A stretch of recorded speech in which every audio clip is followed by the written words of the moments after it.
যে এনসিপি এবার এবং আগামী নির্বাচনে সিদ্ধান্ত গ্রহণকারীর ভূমিকায় থাকবে, যে কারা আগামীতে বাংলাদেশের সরকার গঠন করবে, যে কারা আগামীতে বাংলাদেশের সরকার গঠন করবে। কি আমাদের রাষ্ট্রের কাছে কাম্য ছিল? এর জন্য কি দেশের জন্য আমরা রাজপথে নামছি? দেশের জন্য কি আমরা একটা অঙ্গ দিয়েছি লাঠিপিটা খাওয়ার জন্য? রাষ্ট্রের কাছে অপমান হওয়ার জন্য?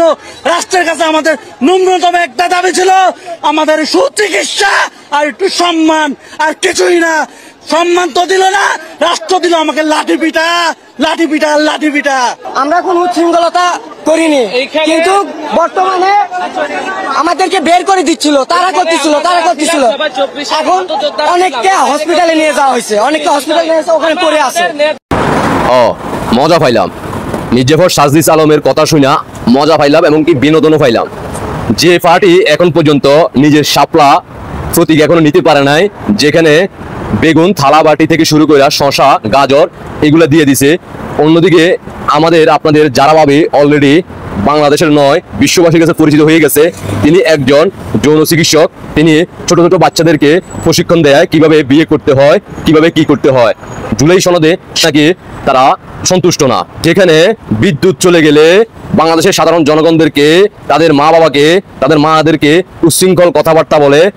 অন্যদিকে সাজদিস আলম বলতেছে তারা নাকি সামনে কারা ক্ষমতা আসবে সেটা তারা নির্ধারণ করবে। বিনোদন তো একের পর এক 5 আগস্টের পর থেকে বাংলার জনগণ দেখতে আছে। তোমাদের জুলাই ফাউন্ডেশনের টাকা তোমরা রাখছো, দেশ বিদেশে ঘুরে বেড়াচ্ছ, Thailand, Japan, Singapore, London, New York. হ্যাঁ, অন্যদিকে বন্যার টাকা বাংলাদেশের মানুষের আবেগ ইমোশনাল কাজে লাগাইয়া সেই নোয়াখালী, কুমিল্লা, ফেনীর বন্যার টাকা এখন পর্যন্ত মানুষও পায় নাই, সেগুলোর কোনো হিসাব নাই। আর তোমরা আবার সিদ্ধান্ত দিবা, তোমরা আবার নির্ধারণ করবা কারা সামনে ক্ষমতা যাইব।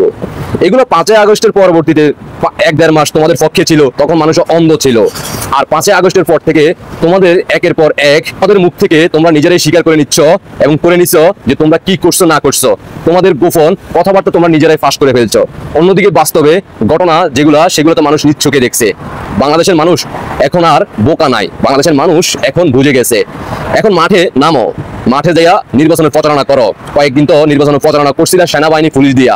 এখন বাংলাদেশের বিভিন্ন স্থানে যাও, প্রচার করো, দেখো আওয়ামী লীগ লাগবে না। যারা সত্যিকার বাংলাদেশকে ভালোবাসে, সাধারণ জনগণের হাতে T20 ইনকলাব জিন্দাবাদ হচ্ছ।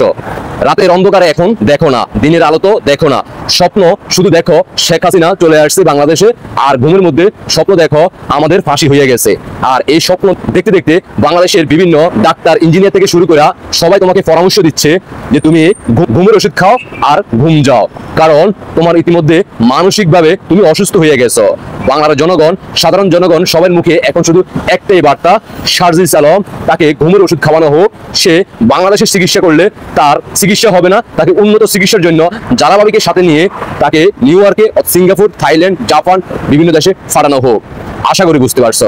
ইনকলাব জিন্দাবাদ হওয়া শুধুমাত্র তুমি না, তোমার বাবা, তোমার মা এবং কি তোমার নতুন যে সংসারের ঘরের মধ্যে একটা বউ নিয়ে আসছো, সেই রাজাকার ফন্তির মেয়েকে, তাকে সহ তারা সবাই ইনকলাব জিন্দাবাদ, পাকিস্তান জিন্দাবাদ, জয় বাংলা হয়ে যাবে।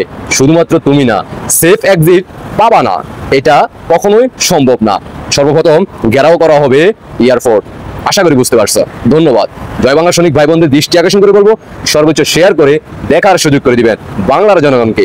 বাংলার জনগণ দেখো, জানো, তারা সিদ্ধান্ত যাতে নিতে পারে ভবিষ্যতে কারা ক্ষমতা আসলে বাংলাদেশের সাধারণ জনগণ ভালো থাকবে। আল্লাহ হাফেজ।